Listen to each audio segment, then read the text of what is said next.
We are like movie critics and shit. It stinks. It stinks. You have a point. An idiotic one, but a point.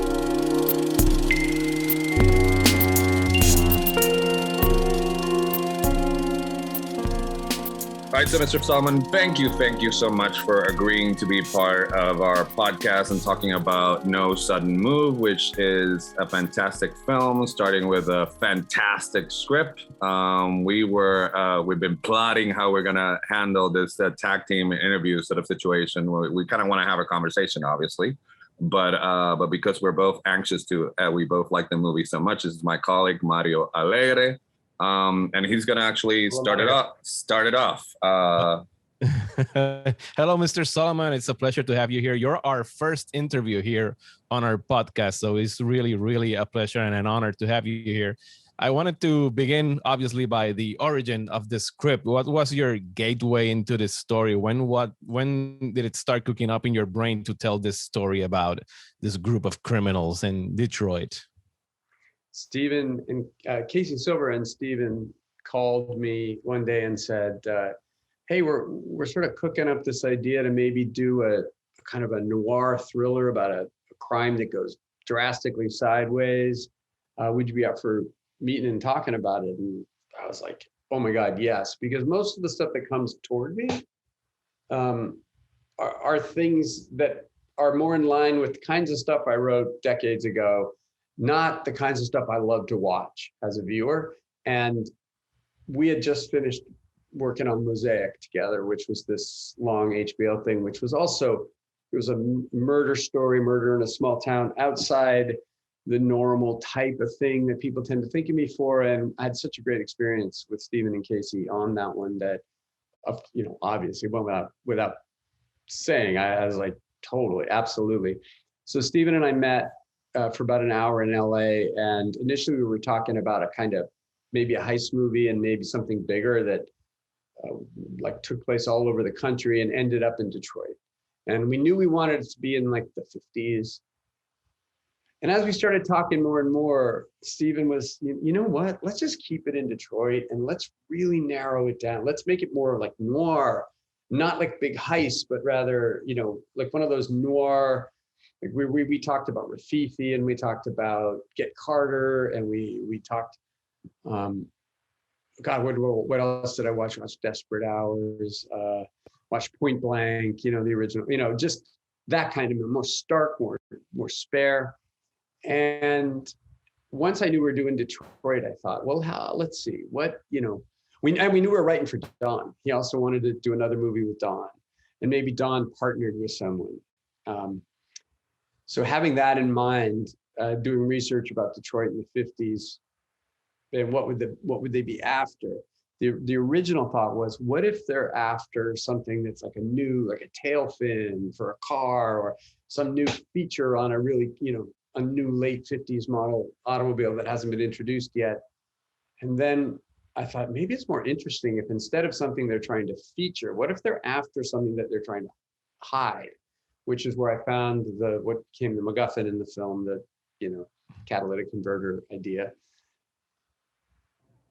That combined with doing some more research and finding this exhibit that was at the Detroit Public Library put together by a woman named Emily Cudel and a person named P.G. Watkins, where they basically recreated in pictures the Black Bottom neighborhood, which was a thriving African-American residential area, along with Paradise Valley, which is a thriving, primarily business area in Detroit up until the 50s, when it was razed by the city. But they depicted this in 3D, meaning they'd blown these photos up, linked them together, photos that were taken by the city when they were planning to destroy these neighborhoods, where the citizens thought they were trying to honor the neighborhoods by taking the pictures, but that wasn't the reason. But with the photos blown up and lined up, you could walk the streets of Black Bottom with both sides and turn a corner and then turn another corner and walk down more streets. So walking those streets, going to the Ruther Library, I think it's pronounced Ruther Library, a woman named Elizabeth Clemens opened me up to some recordings that they had of people from the era talking.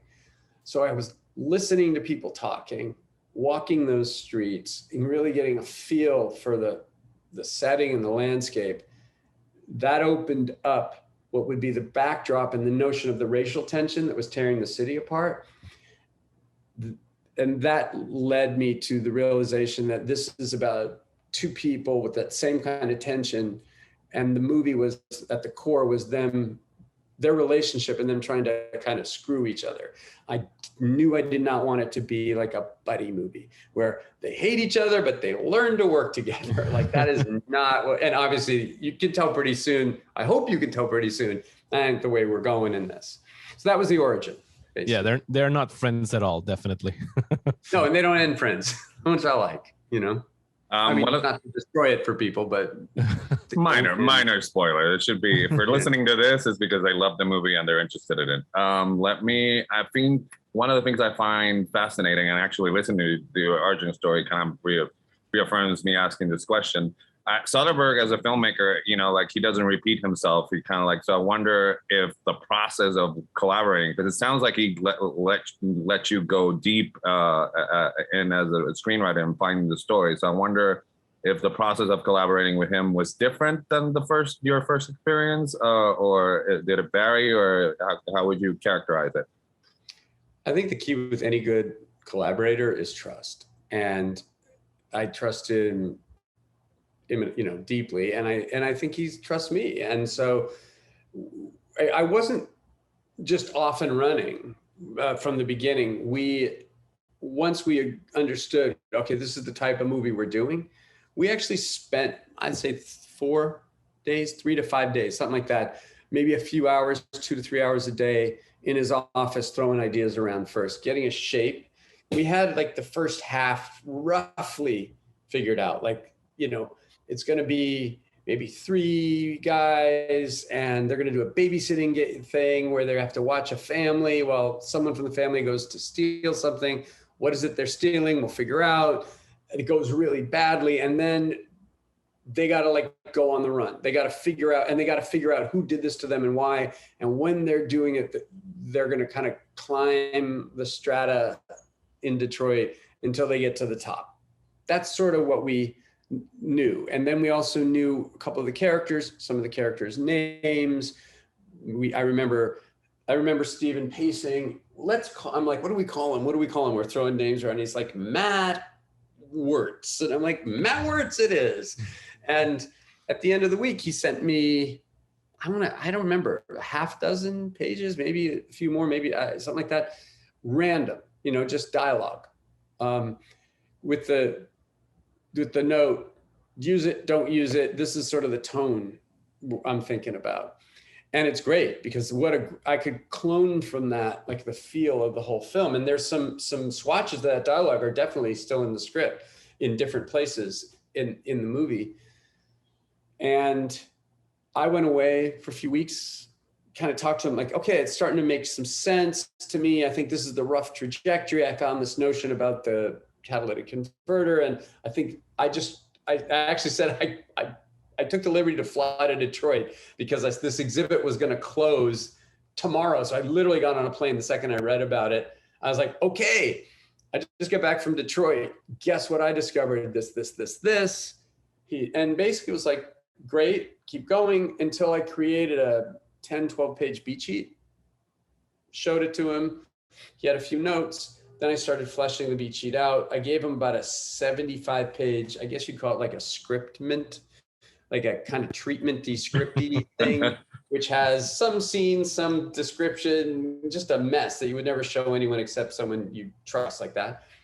And that's when he came up with the idea of that big 7-page aria by the unbilled actor that appears at the end. He's like, you know what? Let's close it off with this. Like, I'd love to do one of those scenes where someone we've never set up shows up and changes the whole landscape, and just turns the whole thing around and shoots them out the other end of it. So that's where that came up. That probably took me 3 weeks to figure out like how to structure. The whole movie took probably 6 weeks to organize before I started into dialogue and stuff. that scene took at least half as long as the whole movie, just to figure out what's the angle, what's it about, what's the trajectory of it, what's he really saying, what's the truth behind it, all that. So because writing something like that is not undaunting, to say the least. The movie does this wonderful job of keeping the audience guessing what's inside the envelope. What is it that the two guys stole? And for a second, I thought, well, this is going to be like the briefcase in Pulp Fiction. We're never going to know what's inside the envelope, but we do find out at the end. And we even have a postscript giving away historical details. Now, you've talked about how important was the historical accuracy of the city of Detroit and why you chose to film there. How much can we extrapolate or pinpoint that those details about the catalytic converter are historically accurate with regards to the criminal elements? They're 100% accurate. That's exactly what happened. It was vetted, trust me, by the Warner Brothers legal team. And there are some books about it. It's been documented historically. We didn't obviously base characters on real people, and we used the real events as a backdrop. This isn't a movie about that. It's not a social documentary. It's a hopefully just a fun crime yarn that's like an entertaining story to watch and that you enjoy without being preached at or being, whatever, told facts that you have to somehow swallow like medicine. I just liked that it had a historically accurate backdrop, because to me that gives just more potency and power both to the characters as well as just the milieu. It just makes the story feel, for me, more nuanced and textural. It feels more rich.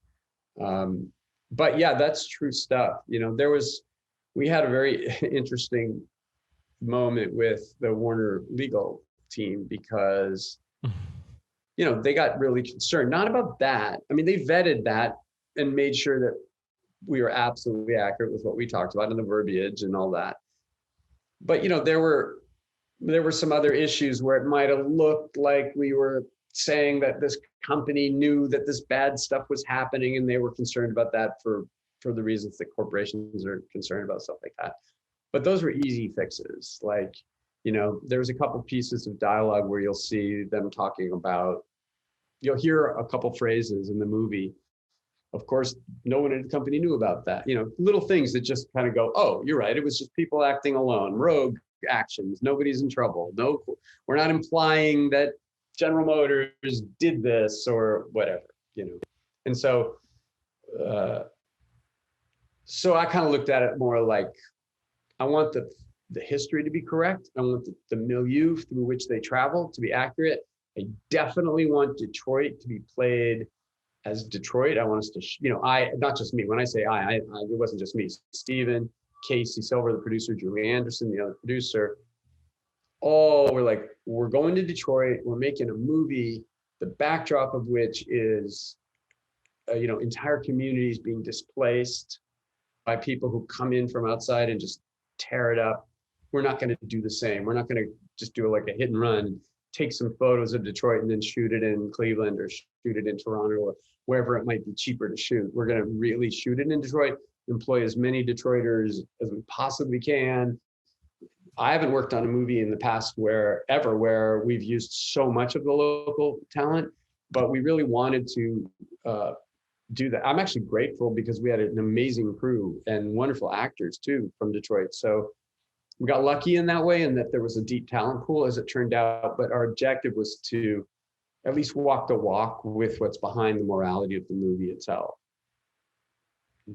I find it fascinating that you said that I mean, the main objective is to be an entertaining yarn, and but it does have certain themes that connect with things that are happening right now. So I wonder if those, the redlining and also so if those came from character, because I think that's probably the key. So it doesn't feel like you're getting a history lesson. I wonder how you sort of weave those in, so the plot doesn't stop. I wonder if character is key. Do you think? Character is always key. Character is plot. Plot is where your character begins to where your character ends. That's plot. It's all character. having said that, what you said is actually really smart. It's actually, you make a really interesting point. The point of it and the way that you make it so that it doesn't feel like it's just exposition is you make it about the character. The character has a personal motivation, personal, let's call it a moral imperative, like a anger about something that happened. So when he says, you know, in that later scene, you tore up the trolley tracks, you know, that's, you know, it's his own personal anger. So it's all about character.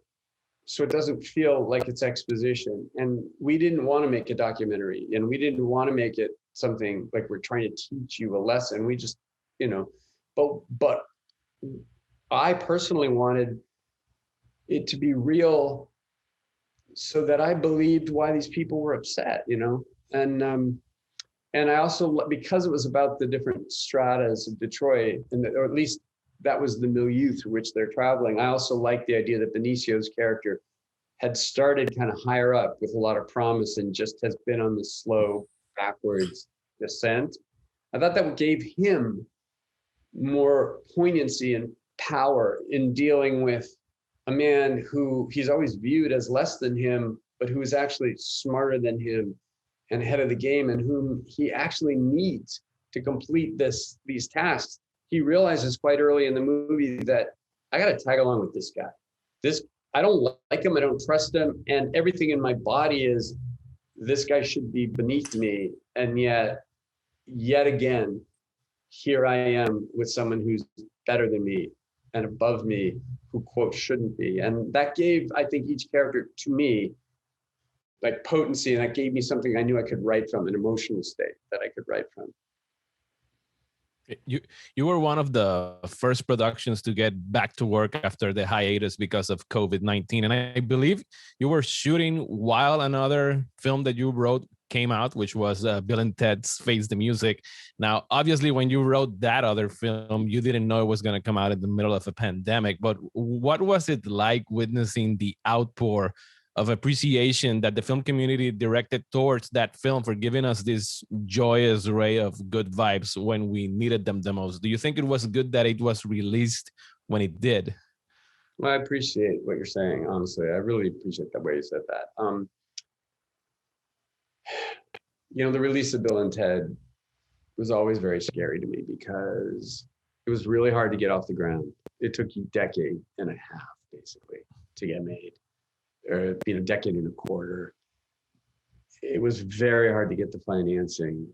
And we had a fan base for that movie. You know, unlike when we wrote the first movie and even the second movie, there was nobody who gave a shit in the first or second movie. You know, we were just writing it in a vacuum. But I was so aware that we had a group of people, not a wide, I mean, Bill and Ted is not a film that a wide range of people like, but a small range like it deeply.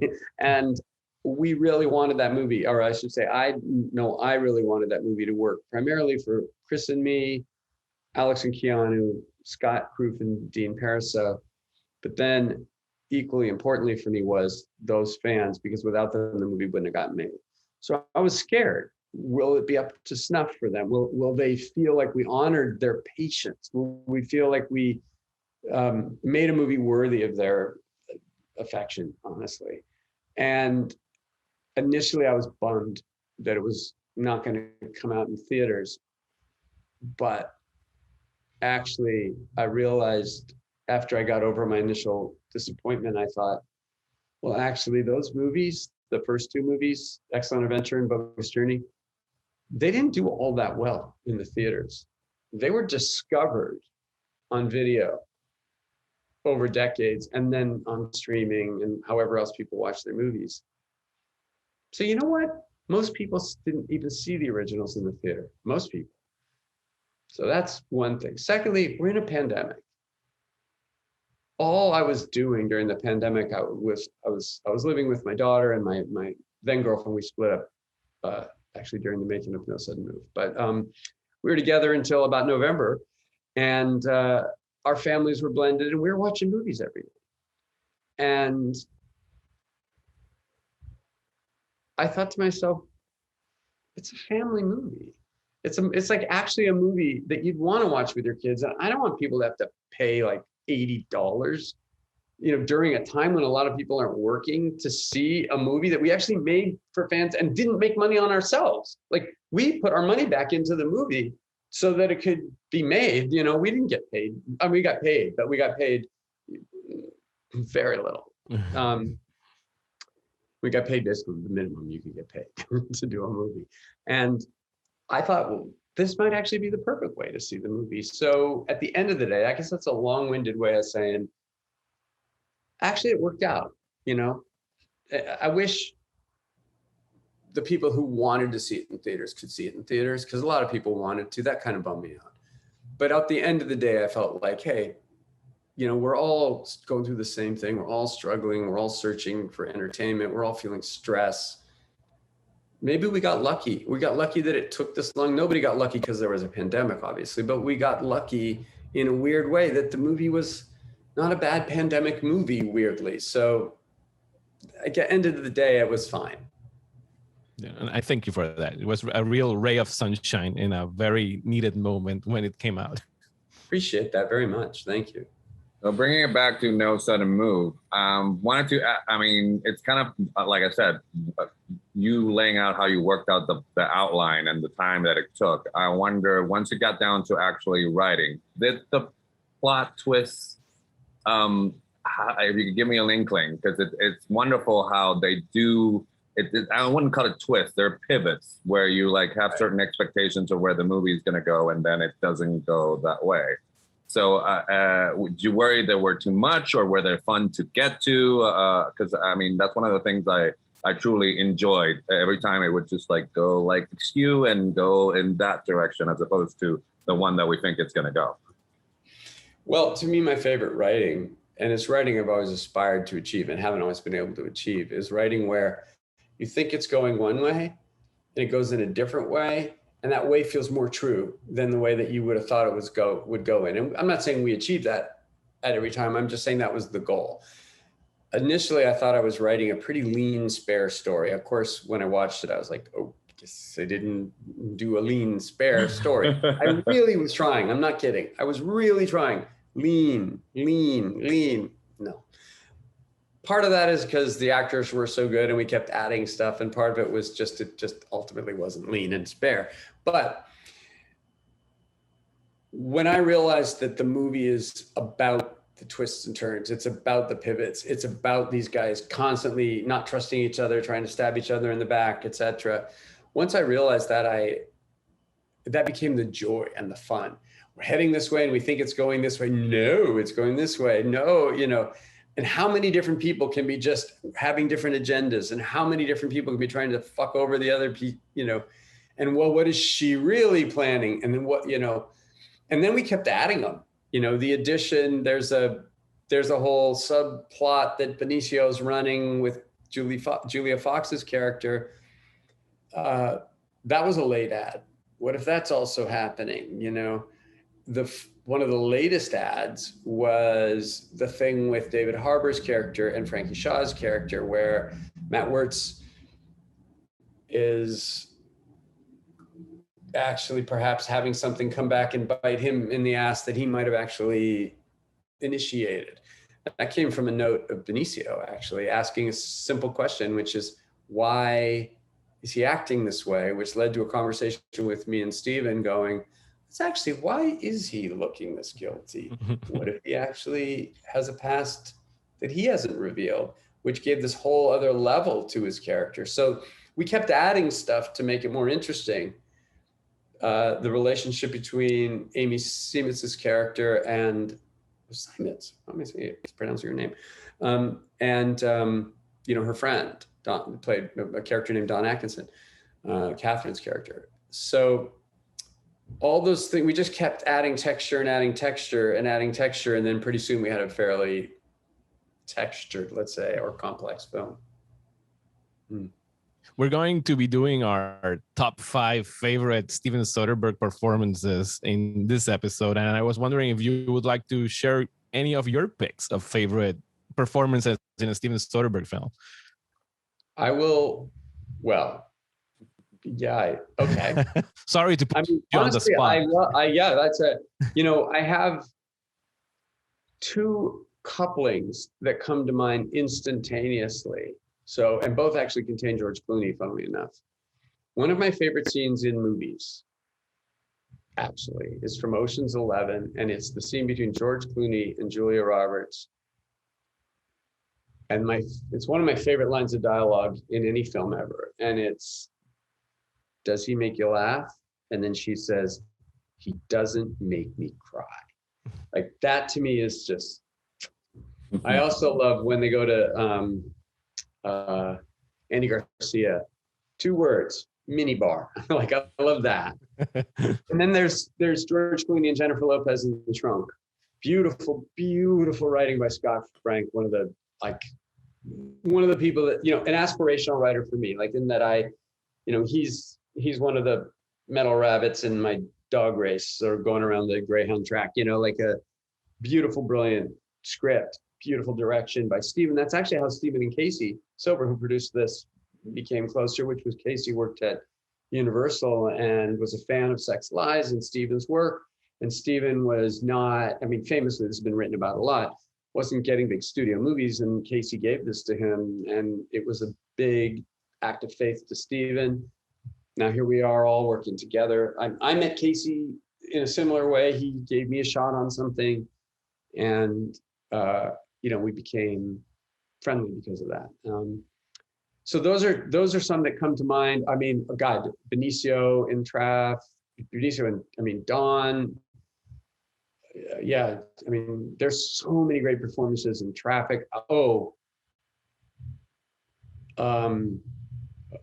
Michael Douglas in Liberace, or Behind the Candelabra. I mean, like the performances in Sex Lies are amazing. I actually thought Good German had some, Tobey Maguire. I think there's some incredible performances throughout. Sharon Stone in Mosaic, which I wrote. So that was one of, I think, and a surprising performance and a brave, vulnerable performance. I actually really love Jennifer Farron in Mosaic as well.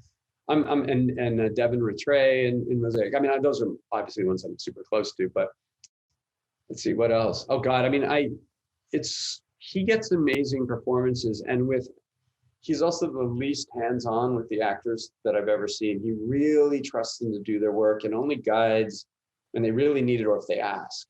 You know, his